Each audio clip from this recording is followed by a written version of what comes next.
తెలంగాణలోని బడ్జెట్ ప్రస్తావనలు ఒకసారి చూద్దాం. 2014 నుంచి ఏ సంవత్సరం ఎంత బడ్జెట్ ప్రతిపాదించారో చూద్దాం. తెలంగాణ రాష్ట్రం ఏర్పాటైన తర్వాత ఇప్పటి వరకు 12 సార్లు బడ్జెట్ ప్రవేశపెట్టారు. ఇందులోని 2014-15 సంవత్సరం గాను 10 నెలల కాలానికి బడ్జెట్ ప్రవేశపెట్టగా 2024-25లో కాంగ్రెస్ ప్రభుత్వం ఓటాన్ అకౌంట్తో పాటు పూర్తిస్థాయి బడ్జెట్ ప్రవేశపెట్టింది. అంటే 2024-25లో 2014-15 నాటి ఆర్థిక మంత్రి ఈటల రాజేందర్ తొలిసారి రాష్ట్ర బడ్జెట్ను 1,00,000 కోట్లకు ప్రవేశపెట్టారు. తర్వాత 4 ఏళ్లలో బడ్జెట్ పరిమాణం 1.75 లక్షల కోట్లకు చేరింది. 2019-20లో కరోనా ప్రభావం బడ్జెట్లు కొంత తగ్గించినా 1.46 లక్షల కోట్లకు ప్రతిపాదించారు. తర్వాత 2 ఏళ్లలోనే ఏకంగా 85,000 కోట్ల మేర బడ్జెట్ పెరిగి 2,30,000 కోట్లు పెరిగింది.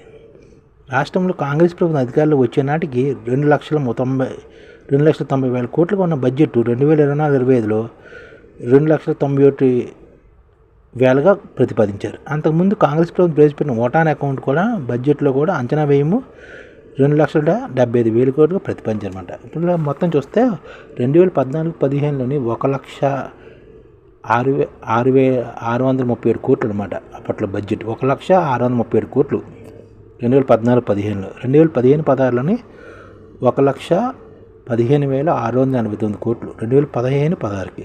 అలాగే 2016-17కి 1,30,415 కోట్లు. అలాగే 2017-18కి 1,49,616 కోట్లు. 2018-19లో 1,74,453 కోట్లు. అలాగే 19-20కి 1,46,492 కోట్లు. 2020-21లో 1,82,914 కోట్లు. అలాగే 2021-22లో 2,30,825 కోట్లు. అలాగే 2022-23లోని 2,56,856 కోట్లు. అలాగే 2023-24లోని 2,90,296 కోట్లు. అలాగే 2024-25లోని 2,91,058 కోట్లు అయితే ప్రస్తుతం దాదాపుగా 2025-26లోని 3,00,000 కోట్ల వరకు బడ్జెట్ ఉండొచ్చు.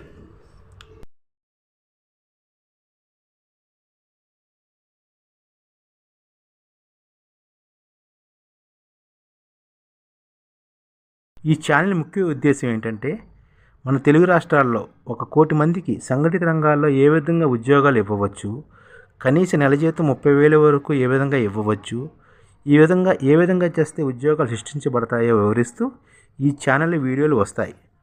అలాంటి వీడియోలు మీకు కావాలంటే మన ఐడిఎఫ్ భాస్కర్ ఛానల్ని సబ్స్క్రైబ్ చేసుకోండి. ఐడిఎఫ్ అంటే ఇండియన్ డెవలప్మెంట్ ఫోర్స్. ఈ వీడియోలు చూసిన తర్వాత మీకు నచ్చితే లైక్ చేయండి, మీ ఫ్యామిలీ మెంబర్స్కి షేర్ చేయండి, మరియు మీ ఫ్రెండ్స్కి షేర్ చేయండి. Thank you. నమస్కారం.